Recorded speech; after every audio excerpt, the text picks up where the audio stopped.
তখন তোকে গয়না দিয়ে মুড়ে দেব। আমার তো বেচারা কনকের কথা ভেবে বড্ড মায়া হচ্ছে। বেচারি ছেলেও পেল না, প্রাসাদে থাকতেও পেল না। কে কে ওখানে? আমি রানীমা, দাসী পদ্ম। আমাকে আর রানীমা বলো না। না রানীমা, ও কথা বলবেন না। তাছাড়া আর কি বলবো? যার ছেলে জন্মের দিনই তার কোল থেকে হারিয়ে যায়, সে অভাগী ছাড়া আর কিচ্ছু না। মানে আমি একটা কথা জানি। কি কথা? আমরা তো প্রাসাদের মধ্যেই থাকি। যেদিন আপনার সন্তান জন্ম নেয় সেদিন রাত্রিবেলা যখন সবাই ঘুমিয়ে পড়েছিল, তখন বড় রানীর পরিচারিকাকে একটা কাপড় মোড়া শিশুকে কোলে নিয়ে বেরিয়ে যেতে দেখেছিলাম। আমি তখন বারান্দার কোণের ঘরের জানলা বন্ধ করছিলাম।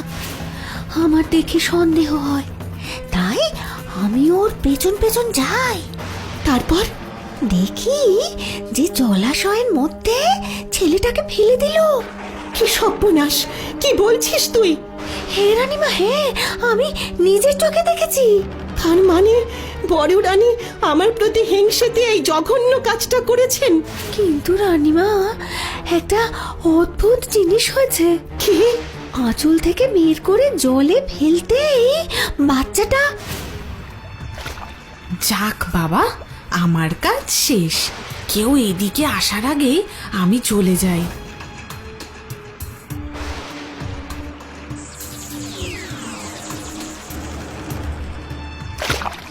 কি বলছিস তুই? সোনালী রঙের মাছ?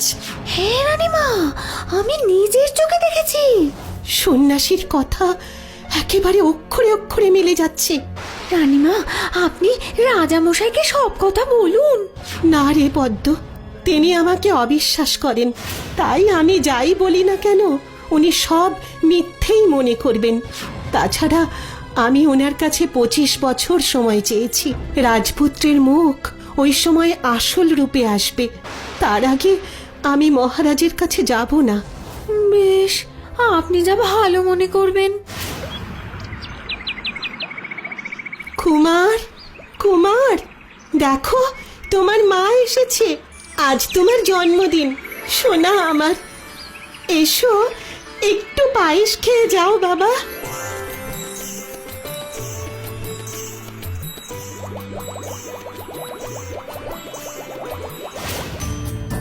প্রতি বছর জন্মদিনের দিন কনক এইভাবে তার কুমারকে এসে পায়েস খাইয়ে যায়।